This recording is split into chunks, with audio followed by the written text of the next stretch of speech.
Hello everyone. So tell me, why was budget presented two times this year? Once in February and once again in July. Because this was an election year. So an interim budget was presented in February, which would have been valid only till election results are declared. Now, once the election results are declared, those estimates needed to be revised, and hence we have a new budget which was presented in July. So let's take a quick look and summarize the budget. So let's first look at where does the money come from. As you can see, corporation tax gives us 15% of the chunk of money that we have. 15% is given by income tax. It's the income tax that all of us pay. Then there are custom duties and union excise duties. Those contribute to 4% and 7% of the pie. And then GST, which is a major contributor. It contributes to around 17% of the total receipts. Then there is non-tax receipts. We'll see what are non-tax receipts later. Then there are non-debt capital receipts. And then major chunk of the receipts is borrowings. So we borrow money from the market, from the IMF, from the World Bank. So we just saw what percentage of money is received from which source. Now, once we have received the money, let's see where do we spend. After all, this is what budget is all about. Where do we receive the money and how do we spend it? Let's see, where does the money go? A major chunk of it goes into central sector schemes. Central sector schemes are those schemes run by the central government. Then 20% of the money goes to interest payments. Remember the money we borrowed from the market and from other financial institutions? Well, we have to keep paying interest. So 20% of the total money that we have goes into interest payments. 8% into defense, 7% into subsidies in food, fuel, fertilizer, and so on. 9% goes to finance commission and other transfers. These transfers include direct transfers and grants to states. There are some special category states. So the grants to those for their economic development, everything is included in this segment. Then there is a state share of taxes. So the total tax revenue that the center receives, it has to distribute it to different states. 18% of the expenditure is that. Then 4% of the money goes to pensions of retired employees. 8% is others. We'll see what those areas are later. And 9% expenditure goes into centrally sponsored schemes. These centrally sponsored schemes are schemes where the state government and the central government, they work together and they share the cost. Maybe the center is contributing to 60% of the money and the state is contributing to 40% of the money that goes into that scheme. Such schemes are centrally sponsored schemes. We're going to look into that also later. So now let's take a look at the actual values. Where does the money come from? So this is a figure representing the receipts. A major chunk of the money comes in from gross tax revenue. Within the gross tax revenue, the major contributors are income taxes and corporation tax. GST also contributes significantly to this. And the remaining contributors are union excise duties and custom duties. So, and all these figures that you see is in lakh crore rupees.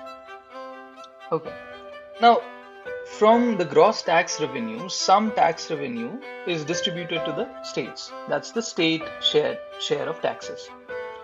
So whatever is left, that is our net tax receipts of the government, and that contributes to almost 60% of the budget size. Then there is something called non-tax revenue. We're going to take a look at what are non-tax revenues in detail. Another major contributor to the budget is capital receipts. And within this bracket of capital receipts, major chunk is loans that we take from the market, including IMF, World Bank, etc. And then there are some small savings and state provident fund accounts that give us some money. So that is counted as capital receipts as well. And then there is non-debt capital receipts.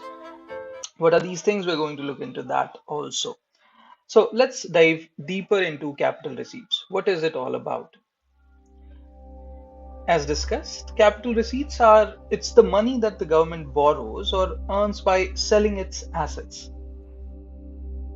We go to the World Bank or the IMF and we get loans from those institutions.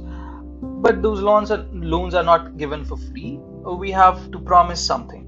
That is, we have to either sell our assets or promise to sell our assets in case we are not able to repay the loans.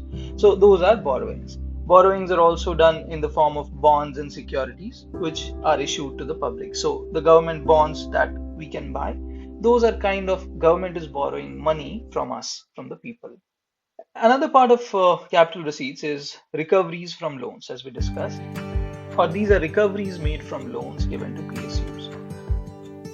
Also, from the sale of PSU shares. So, whatever money we get from devolution of shares of PSUs, that is counted as non-debt capital receipts.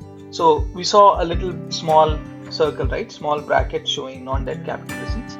These are those receipts, okay? So these are receipts which do not put us in debt.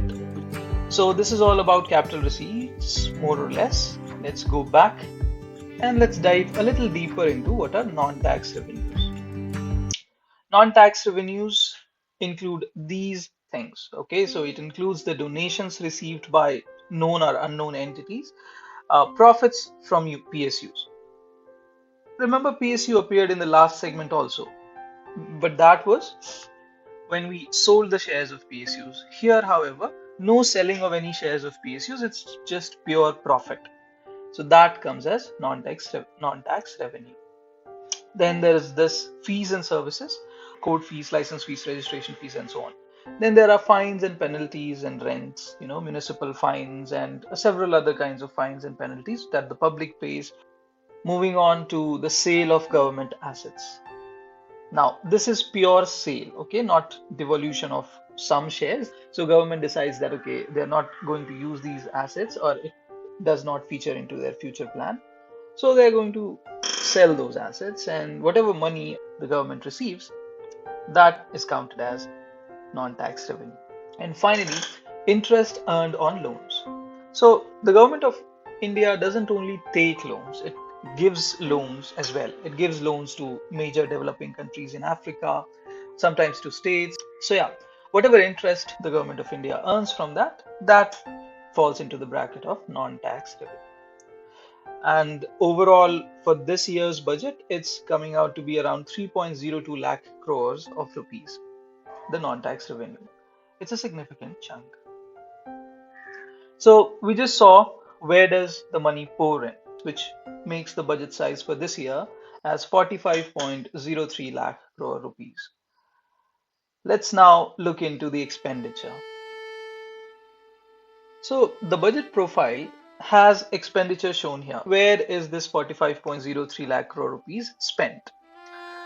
As you can see, almost 45% is spent on scheme expenditure, and the rest of it is direct transfers to establishments and other kind of shares. We're going to look at it. Let's first look at scheme expenditure. Of the 19.44 lakh crore rupees allocated to scheme expenditure, a major chunk goes to central sector schemes, 14.68 crores. 68 lakh crores. This goes to the central sector schemes, which includes subsidy and services. We are going to look into a detail what is there in subsidy and services, but overall, central sector schemes are operated by the center directly. The centrally sponsored schemes are those schemes where central and the state governments work in partnership. They work together. You can see the size of these bubbles show you the proportion of the spending. Next, let's look at transfers, establishment, and other kind of spendings, which is more than 55% of the expenditure. A major chunk, a major chunk goes into the payment of interests. So remember the loans we received from IMF, World Bank, and market. We have to pay interest on those, right? So that is this, okay? Interest payment. So a major chunk, 10.8 lakh crores of rupees is allocated for this year's interest payment. Then there is transfer to states. These are direct grants to the states. And then 7.5 lakh crores goes into establishment expenditure. Establishment expenditure includes pensions and salaries of employees. Some amount also goes to autonomous bodies. Autonomous bodies include bodies like IITs, IIMs. So this is all about transfers, establishments, and other expenditures. Let's move back to the scheme expenditure. We promised we'll be diving into what subsidy or what kind of subsidy does the government of India provides. So let's look into it. Majorly, we give subsidies on food, fertilizer, and fuel. So food subsidy is 1.97 lakh crores, and fertilizer subsidy is 1.75 lakh crores of rupees. And now within the bracket of this other subsidies, you get subsidies on education, health, housing, electricity, and so on. If you recall, some states give you free electricity. Those things are coming from this bracket. So this was the overall picture of the budget, how it is planned for this year. Now, if you look at it, from the scheme expenditure, a major chunk goes into central sector schemes. And from the central sector schemes, a major chunk goes into services. What are these services? What kind of services? Let's look into it. So the services include general services, economic services, and social services. Well, social services is pretty easy to understand. Anything which improves the well-being of the citizens. So health and sanitation and so on. Whatever amount goes into the maintenance of these things is counted as social service expenditure. Then economic service, most important. It's the spending aimed at boosting economic growth and development. So things like planning and surveys, economic survey, research and development, and promoting tourism, trade, etc. All these things come into economic services. General services include spending on administrative and support functions. So whatever is needed for all the different institutions of government to run smoothly. That is where general service expenditure comes into picture. Now remember, for any scheme, whatever is the total expenditure on a given scheme, the expenditure is divided into these brackets. Okay, let's say the Prime Minister Awas Yojana. There, some chunk of the money would be counted as general services, some would be counted as economic services, some would be social services, and so on.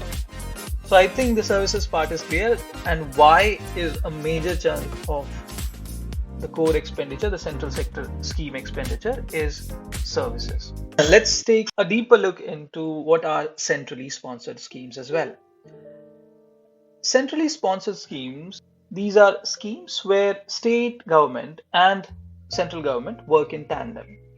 So they differ with the central sector schemes in three aspects. One is the funding, because the funding is shared between the center and the state for centrally sponsored schemes.